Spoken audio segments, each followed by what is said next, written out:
स्टार्ट हुई। बिस्मिल्लाहिर्रहमानिर्रहीम। د شورا د ټولو ملګرو زه ډېره شکریه ادا کوم چې هغوی تکلیف کړی و، زما د راتلو پروګرام یې جوړ کړی و، خو چونکې هر څه کې د الله طرف نه څه حکمت وي، څه راز وي، دې کې به هم د الله طرف نه څه راز و چې هغه پروګرام پاتې شه، او که ژوند وي نو انشاءالله بیا به راشم.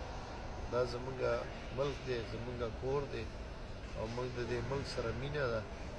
الله دا ملک همیشه آباد لري، چې زمونږ د خلکو رزق هم پکې لګېدلی دی، د توحید په مسله کې هم زمونږ اتفاق، اتحاد او یووالی دی، او په سنتو باندې هم الحمدلله زمونږ یووالی دی.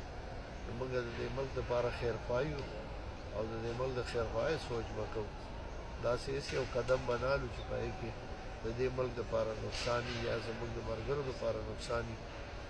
دا به د الله طرف نه دغسې مقرر وه، او که ژوند وي انشاءالله نو بیا به راشو، تاسو به راشئ پاکستان ته، ملاقاتونه لیدل به کېږي.